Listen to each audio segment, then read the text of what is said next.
Well, I just want to make a video about what my intentions are with this 1960 Pontiac Catalina that has 25,336 original miles on it. It sat 37 years in a barn locked up in Gladwin, Michigan, and I bought it from the nephew of the original owner.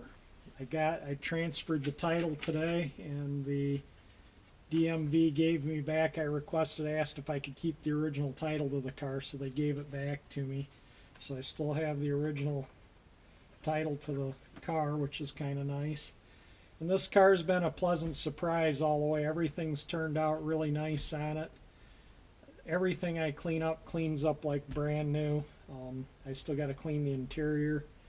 The dashboard, I just wiped it with a wet sponge and cleaned the bug poop off the windshield. I got to clean the rest of the windows, but you know, there's other things that need to be done, and I have all winter to work on it. This is Michigan, so it'll be a nice winter project. I think this car will be a fun driver. It's like a time capsule. That's what I like about it, being locked up for all those years in a barn, being the first one to unlock it and go through the stuff. I found that old newspaper, a bunch of stuff in the trunk. Everything I've found in the car is staying with the car. The newspaper that was in the trunk, the coffee can full of goodies, everything that was in that can, the brush, that bag thing that's hanging on the front vent that was under the front seat. It's just, you know, you just don't see that stuff anymore. And really all I'm going to do to the car is clean it up, get it in good running order. I don't think I'm going to paint or detail the engine. I think I'm just going to, after I get it running, just steam clean it. I think all the grease is pretty much all protected. It'll look pretty good once it's steam cleaned. I'm going to put new hoses and belts, new water pump, fuel pump. I'm going to rebuild the carburetor. I'm going to make the car roadworthy so I can take it on a trip if I want to. And I like driving the old cars. They're fun to drive. And so this kind of is what I'm planning. I brought the battery here from the 59 Chevy Bel Air so I could power up the electrical system and see what all worked on it. And the horn works, the lights work, turn signals, instrument panel lights, pretty much everything works. The interior dome light, this has a cold light, an oil light, and a hot light, and when you turn it to crank, the hot light comes on. It doesn't crank because the battery cables are missing. I just got alligator clips to the wire to power up the car. And but it's everything cleans up. The chrome cleaned up on the steering wheel like brand new, on the dash. Just wiping it down, a little chrome polish or polish on things, and it'll really gleam. I can't get over how easily this car cleans up. But it's just like, you know, a time capsule. That's what I really like about the car. So I'm going to, you know, just doing the video, I'm going to keep it original. And the rust that was Mickey Mouse repaired, like on that right lower part where there's some sheet metal screwed to the body, I'm going to cut that out and repair all the rust, weld in new metal. Any of the previous body repair, I'm going to repair properly. So that's that rocker panel and a little bit of the rear quarter panel and the bottom of the right and left front fender. The rest of the car I'm leaving totally as is. The paint is totally presentable, and the chrome polishes up, like gleams like brand new where I've polished it. And so I think we'll have a really nice driver here when I'm done in its original condition. Now this is a 1960, so this car was built just before I was born. So I don't remember these cars on the road new, but I do remember them on the road when they're 8-10 years old, probably with 100 to 150,000 miles, with rust on them and kind of beat up. And I remember seeing these cars in garages, being a car guy all my life, and you know, seeing the hoods open where the mechanics were working on them, and the, you know, engine's greasy and dirt, you know, engine compartment was dirty, and it just looks like a used car, nice, well-maintained used car. And I just want to kind of keep it that way. I don't plan on detailing anything under the hood. All I plan on doing is just totally cleaning it up and just leaving it alone. I think it'll look unique, it'll look like a nice Survivor. To just clean it up, If the next owner wants to paint and detail the engine or engine compartment or repaint the whole car, I don't have a problem with that. But I just kind of myself like the originality of the car and keeping it as original as I can, as much of the original stuff on the car as I can. I cannot turn on all the lights. I had to replace one taillight bulb, and they're 1057s, I believe, and I had one 1057 left, so I put it in. The 1157's a different brightness, so I'm not misspeaking myself. It's not an 1157 in the taillight or front parking lights. I think it's a 1057. And so I changed that one bad bulb with the correct one. The oil indicator was not coming on when I turned the key on, so I disconnected the wire from the sending unit and grounded it, and it comes on, so it's just a bad sending unit. So I'll put a new oil sending unit in the engine, and right now the oil is draining out of the sump and the oil filter is off. Tomorrow I'm going to pull a distributor and run the oil pump, and maybe start next day or two. I got some work on this Fiero next to me to do, and so in the next day or two I'm going to rebuild the carburetor and see if we can't get the engine started up. So that's kind of a little bit of about the car. I'm still chasing around for a radiator. If anyone has any input on a radiator, I do have a lead on one that I'm going to follow up on tomorrow.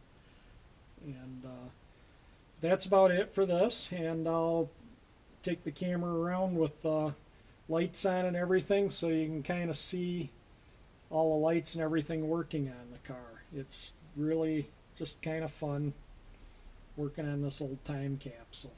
Everything's pretty much well as it was when the car was parked, and it was just a regular everyday passenger car when it was parked. You know, it wasn't a show car or anything, so it's just as it was left, and the previous owner maintained it very well. The inside of the engine's really clean. When I took the plug out of the drain, the oil came out nice and clean. The oil filter, the oil in it was somewhat clean. It didn't look like it had probably more than a couple hundred miles on the oil change. And it had new cap and rotors and spark plugs and points and condenser, it looked like, in it. The points have a little bit of corrosion, but I'd be willing to bet if I don't put the electronic ignition in it before I'm ready to start it, I am not going to clean the points. I'd be willing to bet this thing will have spark. So that's the kind of condition this car is in. If it doesn't have spark, I'd be surprised. Probably just a piece of cardboard through the points and it would probably have spark, but I'm not going to touch the points and see if it has spark. And if I don't put the pin, I'm thinking of putting the Pintronic electronic ignition. It just saves a lot of aggravation of putting points in the engine every year. Or, you know, if you don't drive them a lot, then you're always cleaning them to get them started and whatnot. So that's kind of where I'm at with the car, and I'll take the camera around and we'll get some video of everything working. The heater blower works. I didn't turn on the wipers because the blades are shot and I don't want to scratch the windshield. And the reverse, when I put it down into reverse, that's reverse all the way down, and with the key on, the reverse lights don't come on, so I will take the switch apart and clean the contacts, and that's also a neutral safety switch. That's on the bottom of the steering column, easy access, very easy to take apart. Just clean the contacts on it, lubricate it, and put it back together, and that should take care of that. But yeah, it's a really nice car. Everything on it is really in good shape. I had the keys made at a local locksmith, and when he took the trunk lock, the door locks, he took the number off the lock and made the key while I stood there. The trunk lock he actually had to take apart, didn't have a number on it. Trunk and glove box use a different key, because that way if the valet parked the car, you can just give him the door and ignition key, and the valet can't get in your trunk or your glove box. So he had to take that rear lock apart, and he commented that it was well lubricated with graphite. I told him I think the previous owner was a excuse me, a maintenance freak, and so, you know, it looks like it was an extremely well maintained car. So let's go around and get some video of different things on it. Okay, well, this is kind of, you turn the key on and you got a cold light and an oil light. And then when you turn the key to crank, it tests the hot light. That is working. The turn signals work. You can see the indicator there. The other indicator. The dash lights are on. It's kind of bright in the garage, so I don't know if you can see them, but all the dash lights, I'll turn the lights off and get a little video of it. But yeah, all the lights, everything work on these old cars. When you put the headlamps on, the parking lights turn off. So it's a little less drag on the generator. And another thing that works is the heater blower.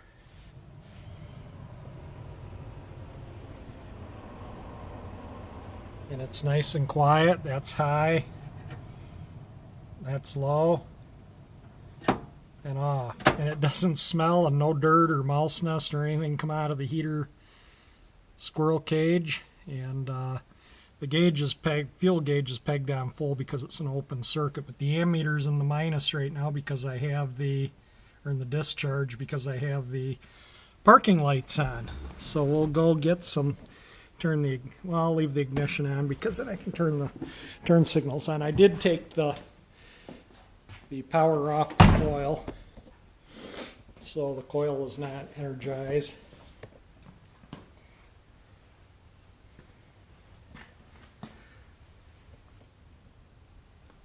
The license plate light works.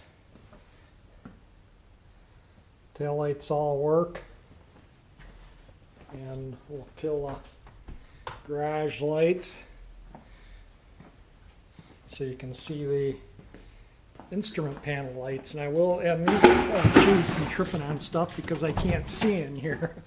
You can see the interior lights are at work. And in these old cars, the dash lights weren't that, my camera lights blinking in front of the dashboard there.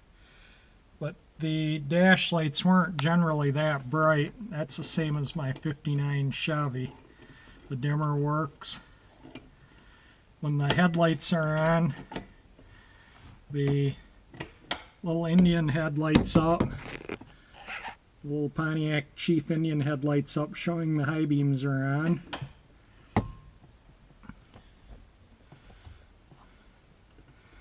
And the high beams, you can see low beam, high beam, parking lights. And again, the instrument panel lights are all on. Well, sorry about that light on the camera. I'll try and cover it up. But the lights, you know, they're kind of dim. The car isn't running and the battery may be down. The Chevy hasn't been started in a month and a half. So I'll go turn the garage lights on and hopefully I won't trip over anything going back out. I'll leave the door open and that'll give me some light. Turn the key back on so we can turn the turn signals on. And that's again the hot light. When you turn it to crank, it lights up so it can test the bulb so you know it's working. So we got a cold and an oil light on right now. Alright, I'm going to leave the door open so I don't trip on that bucket again. And again, the beautiful tail lights, license plate light.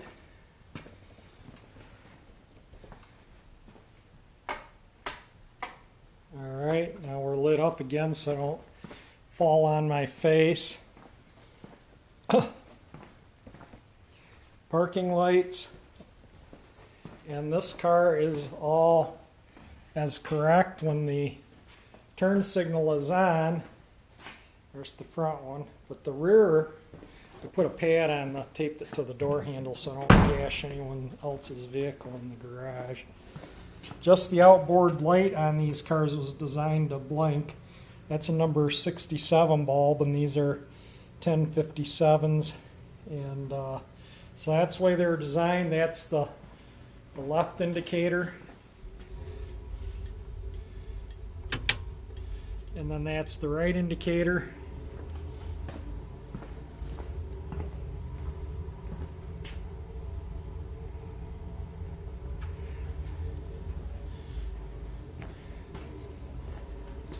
And the burned out bulbs I'm going to put in the coffee can. I'm even going to save them. That's the right indicator. So, sorry about the furnace coming on. All the lights on the car light, and then the bonus, we'll show you a little bonus here. Turn the key off. I need the key. Get in the trunk.